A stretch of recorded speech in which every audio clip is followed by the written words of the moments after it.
Bonjour à vous. Le manque n'existe pas dans ce monde.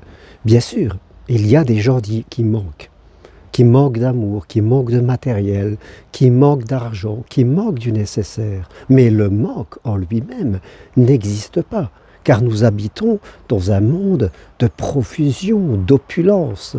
Nous sommes même obligés de réduire notre consommation de matériel pour pouvoir respecter la planète. Donc, on peut le dire, le manque n'existe pas. La Terre est là pour nous apporter tout ce que nous avons besoin. Le manque d'amour n'existe pas dans le monde. Il y a simplement aussi des personnes qui sont déconnectées de l'amour universel, qui sont dans leur ego, avec des idées de pouvoir, avec des idées de domination, avec des simples idées de défense personnelle. Les gens ne croient pas en l'autre, ne croient pas en la vie, ne croient pas en Dieu, ne croient pas en l'amour. Et parce que les gens ne croient pas, ils vivent, je dirais, eh bien, une vie en relation avec leurs croyances. Quand on croit que dans le monde, il y a du manque, il y a des profiteurs, il y a de la méfiance, il y a des gens qui vous font des sales coups. Quand on croit ça et qu'on vit au travers des lunettes de la peur et qu'on cherche à se protéger, eh bien forcément, on va attirer cela.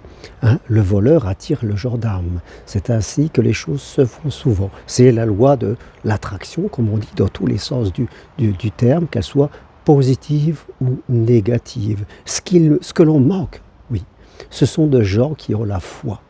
Vous voyez, c'est ça ce qui est important, c'est développer la foi.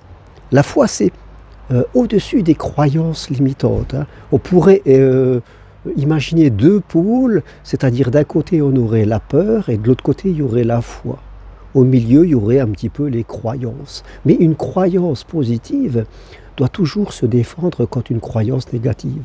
Alors que quand on est dans la foi, eh bien, on est vraiment au-dessus. Il n'y a plus aucun doute à l'intérieur de nous. Et quand on n'a plus aucun doute sur le fait qu'on attirera de façon naturelle, parce que l'ordre naturel des choses, c'est l'amour et c'est l'abondance, eh bien tout cela vient à nous de façon tout à fait naturelle.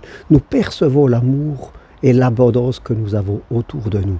Nous l'attirons de façon naturelle. Et même si nous croisons de temps en temps des gens qui, eux, ne sont pas de l'amour, qui, eux, ne sont pas de l'abondance, qui, eux, vont avoir une communication négative, agressive, qui, eux, vont se dire et vont se plaindre, eh bien les choses, tout doucement, elles vont passer au-dessus de nous. Donc ce qui est important aujourd'hui, et ce que je voulais partager avec vous simplement par ce petit message, c'est pour vous dire que le manque n'existe pas et vous devez continuellement progresser à travailler votre foi, à travailler à effacer vos doutes. S'il y a un objectif à vous mettre en 2024, c'est cela. C'est vraiment un chemin de vie. Ne restez pas enfermés dans les doutes et dans la peur. Vous désirez avoir l'amour et l'abondance dans votre vie, vous devez le sentir à l'intérieur de vous et vous verrez que tout se fera facilement. Merci à vous, je vous souhaite en tout cas une belle journée, je vous dis à très bientôt. Si vous aimez mes petites vidéos, appuyez sur j'aime, venez marcher sur Compostelle, progressez en suivant ma formation de psychopraticien, prenez une consultation avec vous si vous voulez qu'on discute de votre situation, mais ne faites pas de la peur votre guide dans la vie, parce que là, vous allez continuellement souffrir. Mettez l'amour comme objectif, l'amour et l'abondance, et vous verrez que cela viendra à vous tout à fait naturellement. Merci, à bientôt, au revoir.